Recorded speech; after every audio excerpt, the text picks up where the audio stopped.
Hello दोस्तों, स्वागत है मेरे यूट्यूब चैनल सीएसए एक्सपर्टीज में। तो अगर आप आधार ऑपरेटर के पद पे जॉब करना चाहते हैं या अगर आप आधार सेवा केंद्र खोलना चाहते हैं या फिर आप एक सीएससी वीएलई हैं और कॉमन सर्विस सेंटर संचालक हैं, तो आप आधार यूसीएल का जो काम होता है वो करके अपने 100 पे अच्छा खासा कमीशन कमा सकते हैं। तो उसका आधार सेंटर लेने के लिए या आधार सुपरवाइज़र या आधार ऑपरेटर के पद पे जॉब के लिए अगर आप करना चाहते हैं तो उसके लिए आपके पास आधार ऑपरेटर या सुपरवाइज़र का एक सर्टिफिकेट होना चाहिए और तभी जाकर आप आधार ऑपरेटर के पद पे जॉब के लिए अप्लाई कर सकते हैं या आधार सेवा केंद्र खोल सकते हैं। या अगर आप सीएससी भी होंगे तो आधार यूसीएल का जो काम होता है आप ले सकते हैं और अपने कस्टमरों को जो होता है प्रोवाइड करके अच्छा खासा कमीशन कमा सकते हैं। तो आज के इस वीडियो में बेसिकली हम यही जो आधार ऑपरेटर या सुपरवाइज़र का जो क्वेश्चन आंसर होता है, हम टोटल यहाँ पे आपको 510 क्वेश्चन का जो पीडीएफ होगा प्रोवाइड किया जाएगा और यहाँ पे आपको इसका जो तैयारी भी कराया जाएगा।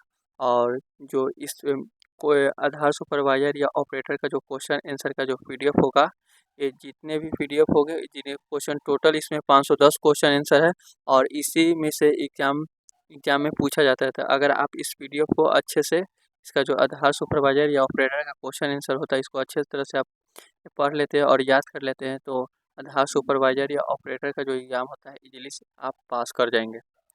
तो इसको को हम अगर आप हमारे यूट्यूब चैनल पे पहली बार विजिट करे होंगे तो हमारे यूट्यूब चैनल के वीडियो के डिस्क्रिप्शन में आपको वहाँ पे टेलीग्राम का एक ग्रुप होगा तो आप वहाँ से जुड़ जाएंगे। और ये जो आधार सुपरवाइज़र या ऑपरेटर का जो क्वेश्चन आंसर का जो पीडीएफ होगा, हम आपको ये जो जितने भी क्वेश्चन होंगे आपको टेलीग्राम ग्रुप पे आपको वहाँ पे मिल जाएंगे।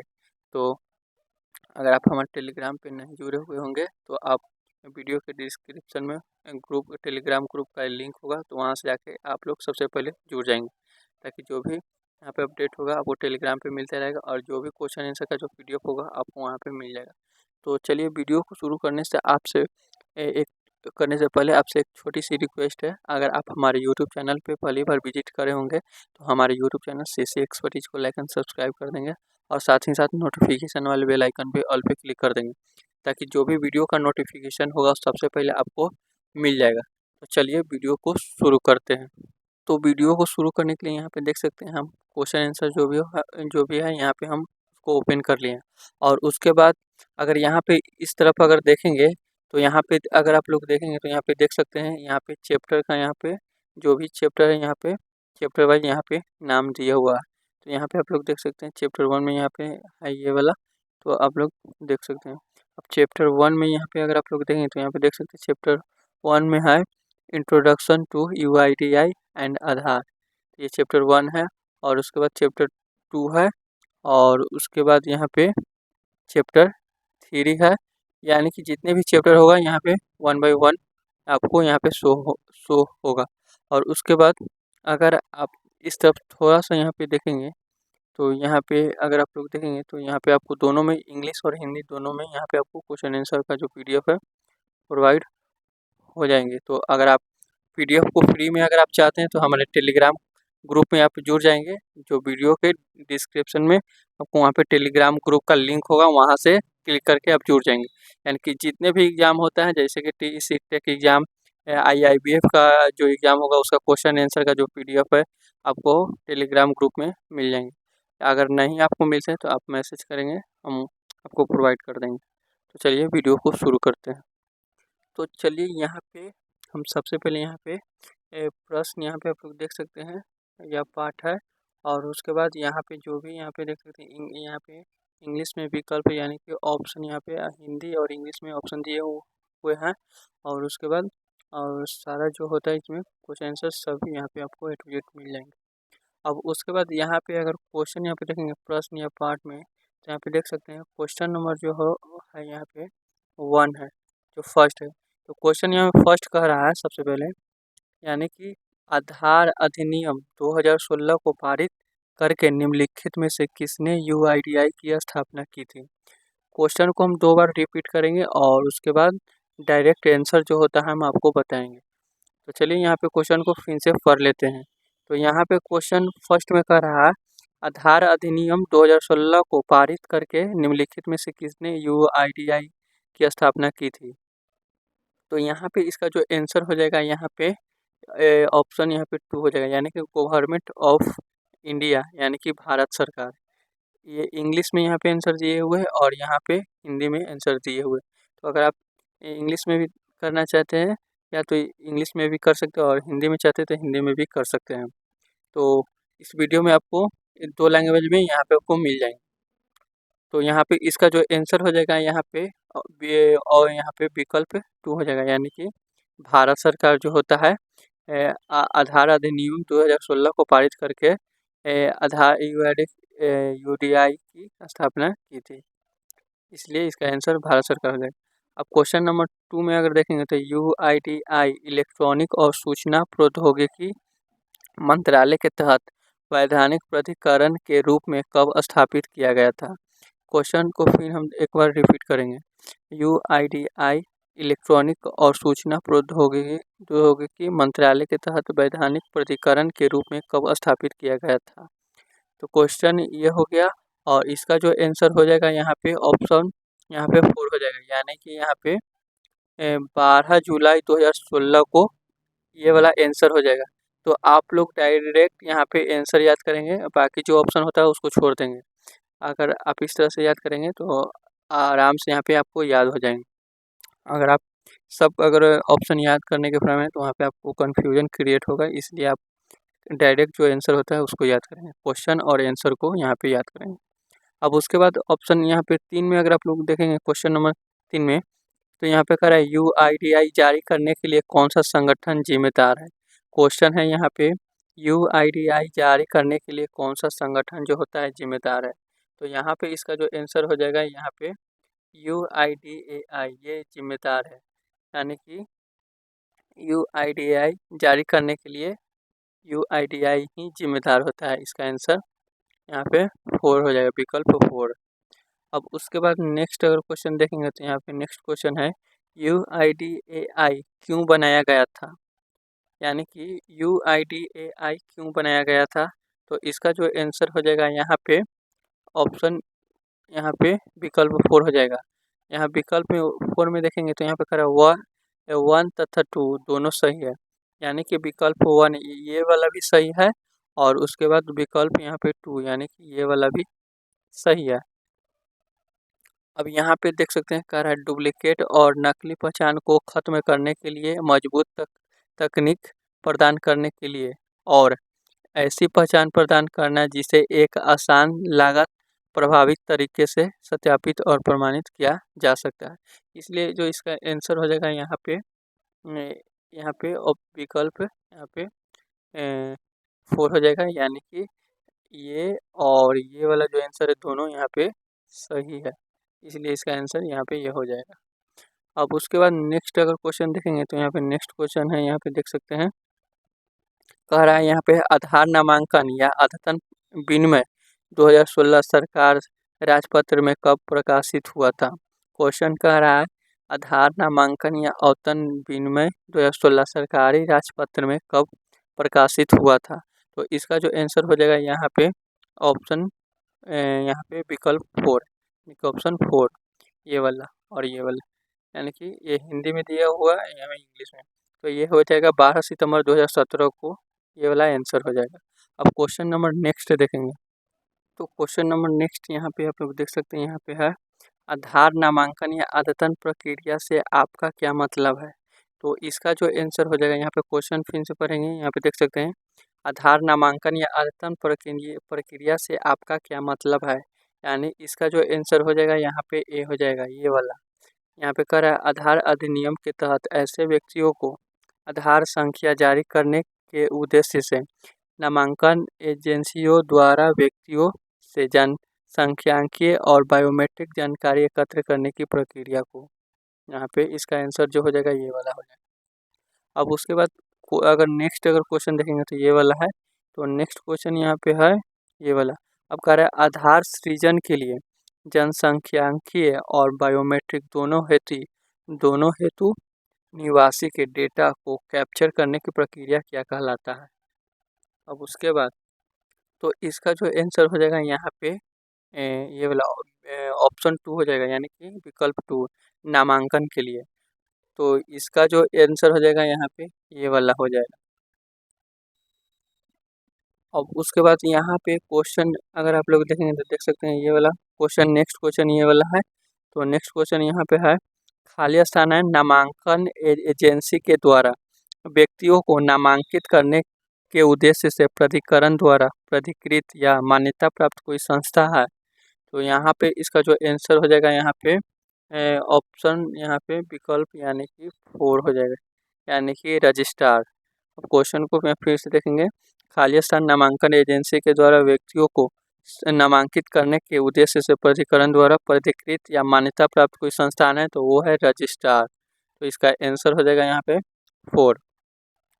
अब क्वेश्चन नंबर नेक्स्ट देखेंगे तो क्वेश्चन नंबर 3 से यहाँ पे नेक्स्ट है। तो क्वेश्चन नंबर ये वाला है, यहाँ पे देख सकते हैं नेक्स्ट क्वेश्चन ये वाला है। अब यहाँ पे कह रहा है खाली स्थान व्यक्तियों को नामांकित करने के उद्देश्य से रजिस्ट्रार द्वारा नियुक्त कोई संस्था है। यहाँ पे क्वेश्चन कर रहा है खाली स्थान दिए हुए हैं, व्यक्तियों को नामांकित करने के उद्देश्य से रजिस्ट्रार द्वारा नियुक्त कोई संस्था है। तो यहाँ पे आंसर जो हो जाएगा यहाँ पे तो यानी कि ऑप्शन 2 यानी कि नामांकन एजेंसी जो होता है, आंसर ये वाला हो जाएगा। इसका जो आंसर हो जाएगा यहाँ पे ये वाला हो जाएगा, नामांकन एजेंसी। अब उसके बाद यहाँ पे नेक्स्ट अगर क्वेश्चन देखेंगे तो नेक्स्ट क्वेश्चन ये वाला है और कह रहा है यहाँ पे सत्यापनकर्ता या प्रमाणकर्ता नामांकन केंद्रों पर दस्तावेजों के सत्यापन के लिए खाली स्थान क्या चीज़ जो होता है द्वारा नियुक्त कार्मिक है। तो यहाँ पे इसका जो आंसर हो जाएगा ऑप्शन यहाँ पे सी यानी कि रजिस्ट्रार द्वारा नियुक्त है। और तो इसका आंसर जो हो जाएगा यहाँ पे ये वाला हो जाएगा। अब उसके बाद यहाँ पे अगर नेक्स्ट अगर क्वेश्चन देखेंगे तो यहाँ पे देख सकते हैं खाली स्थान है, कह रहा है वह स्थान जहाँ प्रमाणित ऑपरेटर या पर्यवेक्षक द्वारा आधार नामांकन या अद्यतन का कार्य किया जाता है। तो ये यहाँ पे क्वेश्चन हो गया और इसका जो आंसर हो जाएगा यहाँ पे ये वाला हो जाएगा, यानी कि नामांकन केंद्र।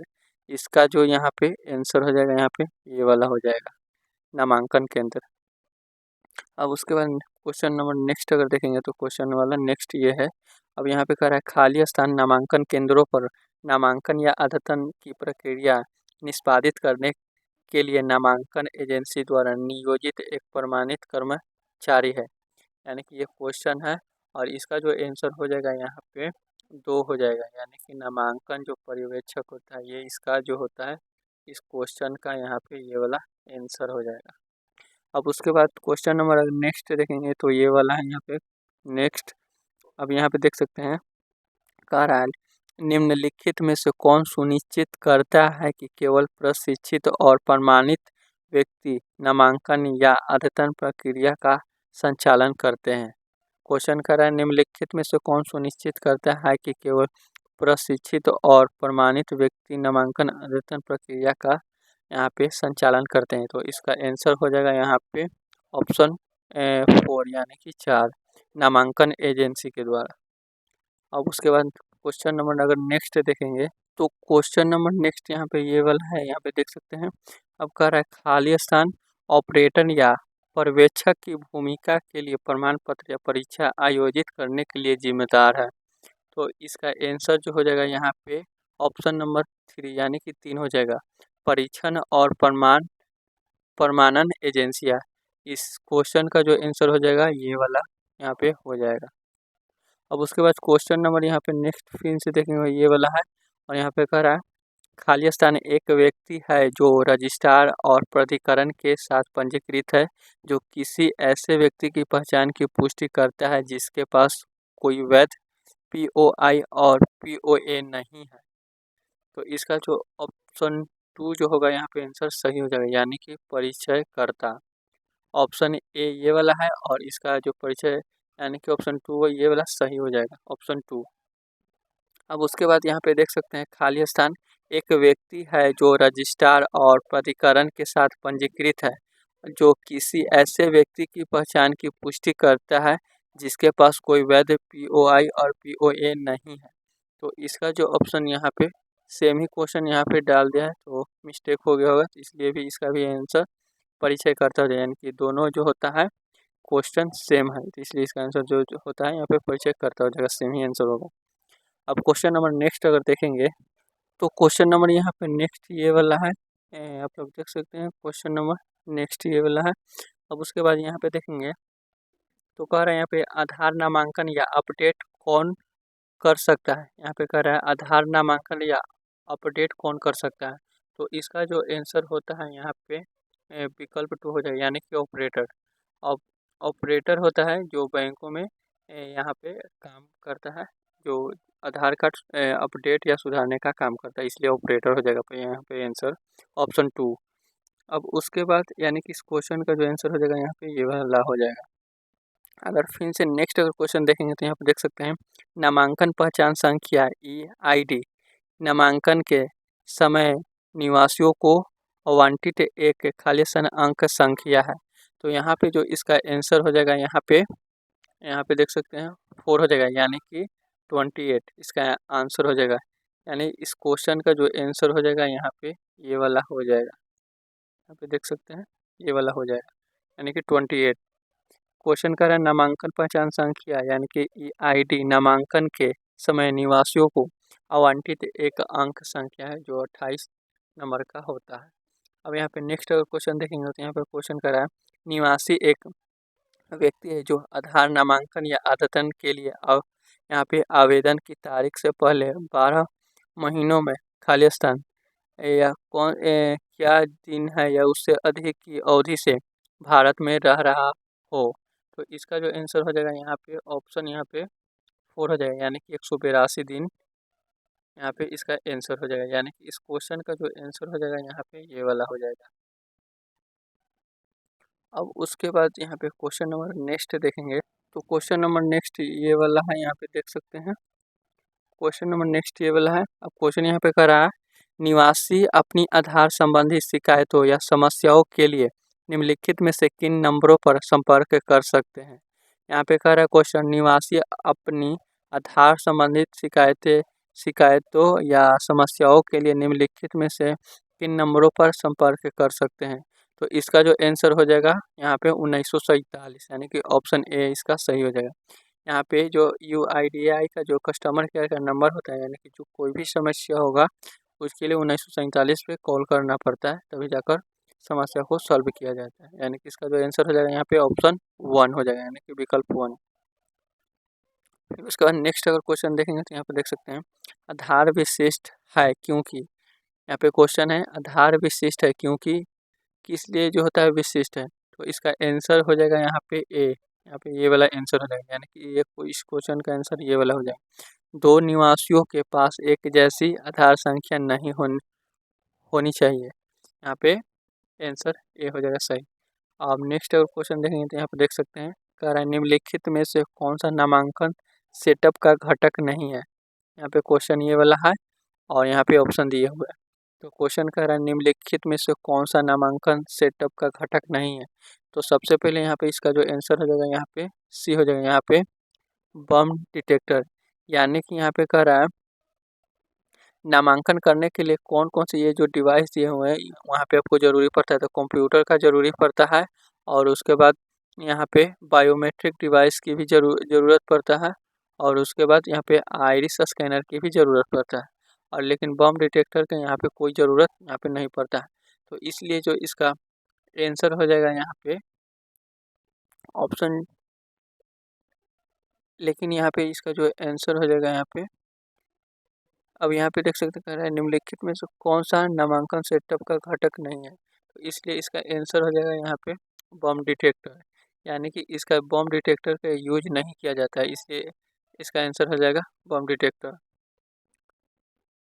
अब उसके बाद नेक्स्ट अगर क्वेश्चन देखेंगे तो आज के इस वीडियो में हम यहीं तक क्वेश्चन को यहाँ पे करेंगे।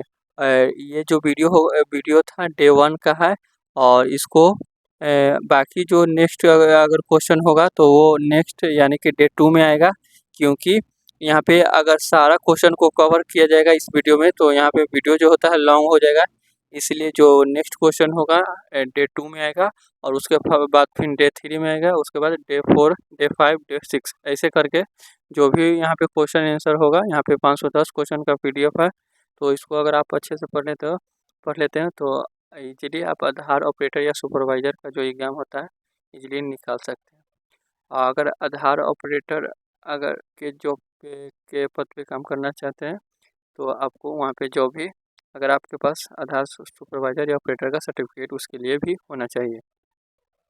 तो आज के इस वीडियो में बस इतना ही, और जो नेक्स्ट वीडियो आएगा वो नेक्स्ट डे में आएगा, यानी कि डे 2 में आएगा। और वैसे ही जितने भी क्वेश्चन होंगे डे 3, डे 4 इस तरह से करके यहाँ पे आएंगे। तो अगर आप हमारे यूट्यूब चैनल पे पहली बार विजिट करे होंगे तो हमारे यूट्यूब चैनल CSE एक्सपर्टीज को ज़रूर सब्सक्राइब कर देंगे और लाइक भी कर देंगे, और साथ ही साथ नोटिफिकेशन वाले बेल आइकन पे क्लिक कर देंगे। तो आज के इस वीडियो में बस इतना ही। धन्यवाद।